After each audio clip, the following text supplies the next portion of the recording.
Welcome back, everyone, to another episode of the Richie Hicks Jr. Sports Podcast. I am your host, Richie. On today's show, we are going to hit on the legendary album, All Eyes on Me, as yesterday it celebrated its 29th year by the late, great Tupac Shakur. I want to revisit that album and speak on its impact in hip hop even today. Matthew Stafford, a Giant, Miles Garrett, a Buffalo Bill, Aaron Rodgers, a Ram or a Viking? Want to speak on that as well. I'm going to hit on some MLB hot takes, a couple more, some moves that I think my New York Yankees still need to make. We're going to talk about the NBA at the break, but we're going to open it up with some NFL rumors. Rather recently, I made mention that I believe with Miles Garrett's interest in being traded from the Cleveland Browns to a contender, I had specifically name dropped the Buffalo Bills as a team that needed to be in front of everyone for his services. I think he's the kind of player that can get that team to the next level. Lo and behold, gradually some noted sources are bringing up the fact that it's something to keep an eye on, that may ultimately be the destination. I think Miles Garrett still has a few more years of being an elite force. And I really do believe that could be the difference between the Bills, playing bridesmaids in the AFC to ultimately overcoming the team that has kept them down the most, which of course is the NFL runner-ups, the AFC champion Kansas City Chiefs. Chiefs will be going through quite a bit of change, and we're not even sure if Travis Kelce's going to come back yet. He recently said he has to be fully committed to be fair to his team, so it will be worth keeping an eye on. But Miles Garrett to the Bills, something that I cooked up recently, so we shall see. Also, want to give a shout out to fan of the show, Jay Revis. He made a good point. He mentioned a decent destination for quarterback Aaron Rodgers, who the Jets are finally going to part with, the Minnesota Vikings. His reasoning is that the Vikings have a ready-made championship caliber team. I tend to agree. And when I look at J.J. McCarthy still nursing the knee procedures, coming back, has not taken an NFL snap, and in the weak manner that Sam Darnold finished last season, it may indeed make sense for the Vikings to potentially bring Aaron Rodgers back to the NFC North. It also reignites a potential rivalry with the Packers. It's already a healthy rivalry, but when you insert a future Hall of Famer who won a Super Bowl in Green Bay, it can open that up. A couple of other candidates. Now, the Vikings were not my choice because it kind of did go over my head. But I think it's a little ominous that super recently Aaron Rodgers was spoken on by his former teammate, Aaron Jones, who said, I still think he has a lot in the tank. Perhaps they have communicated. Perhaps reuniting in Minnesota could be a thing. Aaron Jones recently said he wants to finish his career Viking. He was very happy with year one after unceremoniously being dumped by the Green Bay Packers. Something to keep an eye on for sure.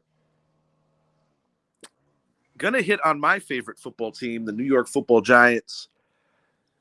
Colin Cowherd stirred up a lot of stuff recently, and we're gonna continue with Rodgers on his theory. According to a longtime league exec, according to Colin Cowherd, they are interested in the 3 pick for the New York Giants in order to move veteran quarterback, former Super Bowl champion Matthew Stafford. Now, as a Giant fan and hearing from various sources that the New York Giants are not overly endeared with this current quarterback class coming into the league, I could to a level understand why they might not be all the way in on Cam Ward nor Shador Sanders. However, although I do think Matthew Stafford still has some good football to play, I do think it could be damaging to move on from the 3 pick. According to Colin Cowherd, the reason why they would do that is to trade back, talking about the Rams, to acquire more draft capital to make the ultimate move on getting their quarterback of the future in potentially next year's draft. Why does Aaron Rodgers come into play? According to Colin Cowherd, once again, a ready-made team that could potentially win a Super Bowl. They look to be moving on from not only Matthew Stafford, but from Super Bowl MVP from that same season, Cooper Kupp. The Giants have not had credibility at the quarterback position since probably the latter part of Eli Manning's career before things started to go haywire for him as well. There are pros and cons to bringing in a Matthew Stafford. I think he gives instant credibility to the quarterback room. However, if I'm the New York Giants, I think the more economical move and the smarter move would be to consider bringing in Jameis Winston, because of the fact that I think he could play a better source for a mentor for either Shador, Cam, or whichever way the Giants choose to go, assuming that they do take a quarterback at some point in this year's draft. Another guy, not ideal to my liking, the same Aaron Rodgers. Aaron Rodgers did throw more touchdown passes last year on a pretty bad Jets team, more touchdown passes than Jaden Daniels and Patrick Mahomes. So definitely a fluid situation where you have two older quarterbacks, two former Super Bowl champions that are going to be on the market, potentially joining two teams aspiring to win a championship. I'm not including the Giants on that. If I'm the Giants, I think you go the safe route. You bring in Jameis Winston. I just don't see the value in bringing in a 37-year-old quarterback, parting with the 3 pick.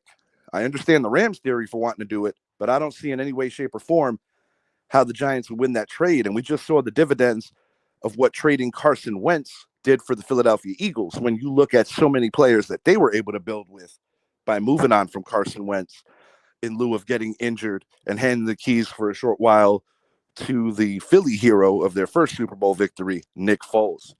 But definitely something to keep an eye on in that regard. Going to hit on some NBA at the break. Thus far, I still think the Western Conference is a bit of a crapshoot. A lot of potential at the bottom of the conference, actually. I look for teams that can make a potential run. And I must admit, the way that LeBron James is playing lately, and now with the recent addition of Luka Doncic, I believe that potentially that 1-2 could propel the Lakers into a big playoff run, because you have key pieces, guys that have been on that team that are going to follow the lead of these two. While I will be the first to admit that I understand Dallas's reasoning for moving on from Luka, because they don't see him as having the best habits or even on the court being a good enough defender to command that kind of contract. One thing that cannot be denied is that with LeBron being the facilitator, and on a given night where he could throw it back and have the kind of night he did just before the break, and with Luka being a natural scorer, you cannot discount the Lakers' chances of making a run in these playoffs. Dallas Mavericks, I really don't know what the direction is. Shouts out Sneaky G. He does a Giants podcast, but he made a good point. I happened to just run into his show about a week or so ago, and he lives in that area, and he said perhaps the Mavericks are doing this to get relocated to Vegas. A lot to be unpacked still with that. But NBA at the break, I think the Boston Celtics, despite not having the better record than the Cleveland Cavaliers, are the team to beat in the East. I recently spoke on how they are the big nemesis and the big mountain to climb for my New York Knicks. I have a confidence against the Cleveland Cavaliers given recent history for my Knicks, but I think the Knicks ultimately have to beat Boston, have to find a way to crack the code. If the Knicks cannot figure out Boston, the Knicks cannot win the Eastern Conference. And as of right now, the way things shake out, there's a distinct possibility that would be the Knicks' second round matchup. But I have seen the Knicks overcome a lot of hurdles this year. They have become quite the road team. I still want them to get better at MSG. Usual suspects, teams that were expected to be very good this year. Oklahoma City Thunder, who were last year's 1 seed, definitely in play to win a championship this year. I kind of like what the All-Star game is doing, where they're breaking up different squads and making it tournament style. They're trying to bring back some more passion to this All-Star weekend. I'm a traditionalist and I always like East versus West, but let's give this a look and see if this can draw in some new eyes because the NBA desperately needs it. Houston Rockets, nobody I truly think could have seen their ascension this quickly, but the playoffs are a different animal. Out of everyone in the West right now, I kind of like OKC, but watch out for the Lakers. In the East, as much as it pains me to say it, it's still the Celtics to win. And the Celtics still, in my opinion, have the deepest roster in the Eastern Conference and undeniably have the most playoff experience. It will be interesting to see what kind of dividends Jimmy Butler could play, coming into the Golden State Warriors. So keep your eyes on that. But I still don't think the Warriors have enough, just based on things that have occurred over the course of the last few years. Recently seeing Steve Kerr lose his cool, that was interesting as well. And the San Antonio Spurs, while they're not there just yet, a couple more years, they are going to be a constant contender building around Wemby. And De'Aaron Fox being there now, very good situation for their future. Question to the viewers. With the Red Sox picking up Alex Bregman, should the Yankees counter with Nolan Arenado? I'm going to say possibly, but I think the Yankees right now are comfortable with kind of rolling with DJ LeMahieu and mixing in Oswaldo Cabrera at third.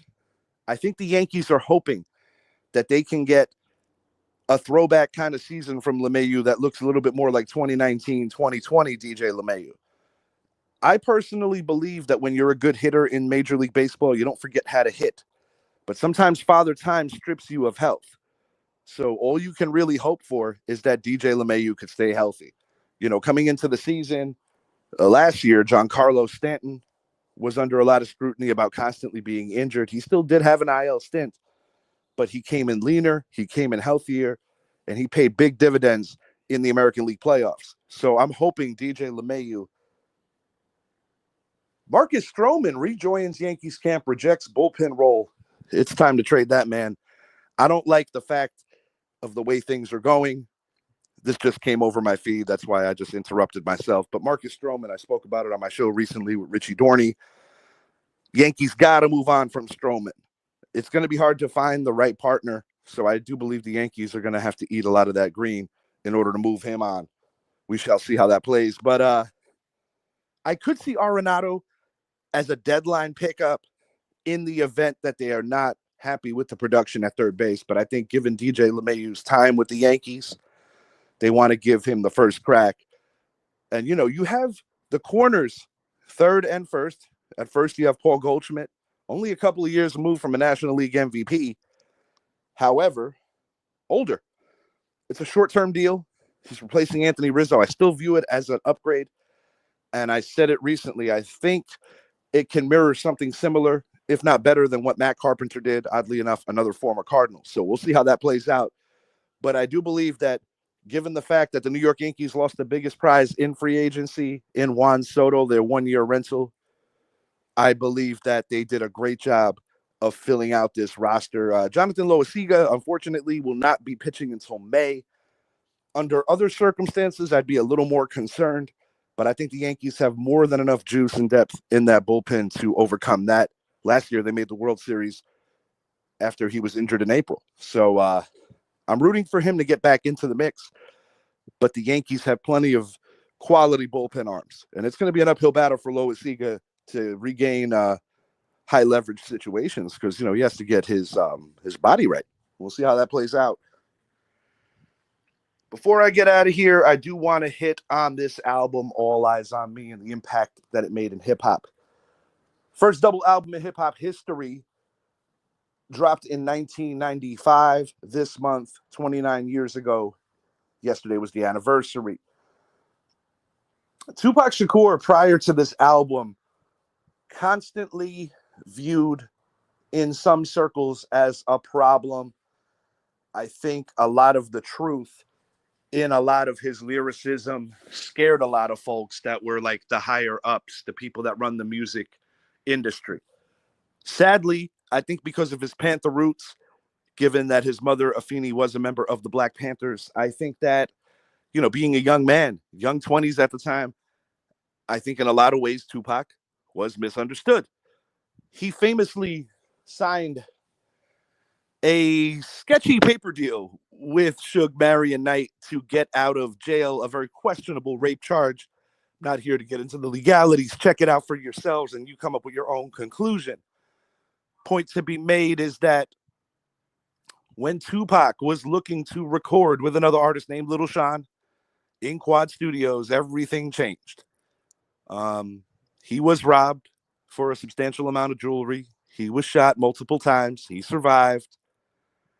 And somewhere in all of it, he did blame longtime friend Christopher Wallace, aka the Notorious B.I.G. Tupac's ascension with Death Row took him to a different plateau, as well as it took that label to a different plateau. From front to back on All Eyes on Me, while it is not my favorite Pac album, I think it just really shows the anger, the frustration, and on some levels, the joy of being a free man again. Tupac was a workhorse. He worked his ass off to get off that label, but to honor his label mates and honor his deal. Tupac was a very loyal individual, in my opinion, and I think ultimately it's what cost him his life.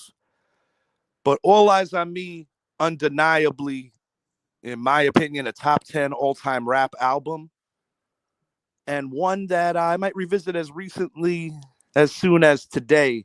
Rest in peace, Tupac Shakur. I'm not with the conspiracy theories. I think Tupac died many, many years ago.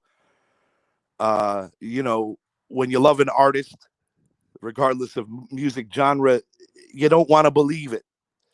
But yeah, Tupac sadly has been gone for a very long time. And I personally think that if he lived to grow and lived to mature, he was already a philanthropist. He was already an activist. He was already a great actor. And he was a pretty damn good rapper as well. But I believe that he would have been more in the lane of an Ice Cube, where he has so many ventures, and I think he would have helped a lot of people. And I also think that he had the kind of power to really be a leader in a very positive way. I think if you ask 10 people who Tupac was in 1996, you'd probably get 10 different answers. And all I can say to give the late legend some grace is we did not have all the answers at the age of 25, especially if you're a male. But rest in peace, Pac. You are not forgotten. Definitely a profound influence on me when I was a young guy. But thanks for hanging. I hope you all have a very great day today. And I will keep you guys in the know about some of these NFL happenings that keep getting cooked up. Giants, we shall see what they do. I've been looking forward to this draft. I do not want them to move on from the 3 pick. And if you're going to move on from the 3 pick, you've got to move on from it within the draft to acquire more draft capital. I keep saying it. One player is not going to fix this mess.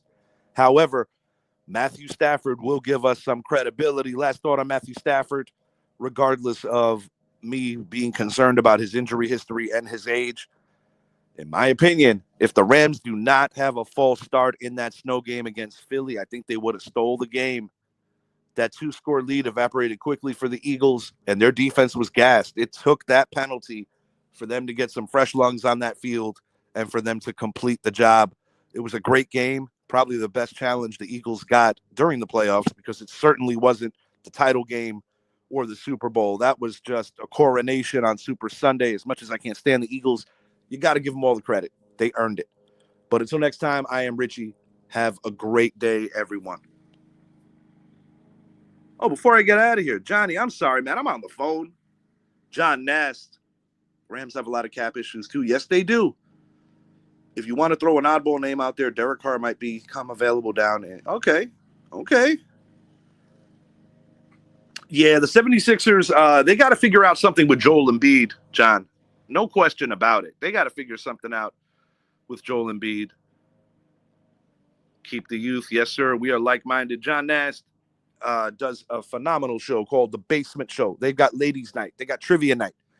They do their run and due diligence on sports. Definitely give those guys a watch. You can find them on any streaming platform. It is The Basement Show with Mr. Nash. Definitely give that a look. They're doing big things over there. Also making a point to check out The Casual Convo Show every Wednesday from 8 to 10 with my co-host Idris Salam, as well as the beautiful Miss Coco. Idris is working out on some musical ventures as well, and I will be sharing details with that as more come available to me. Have a great day, everyone.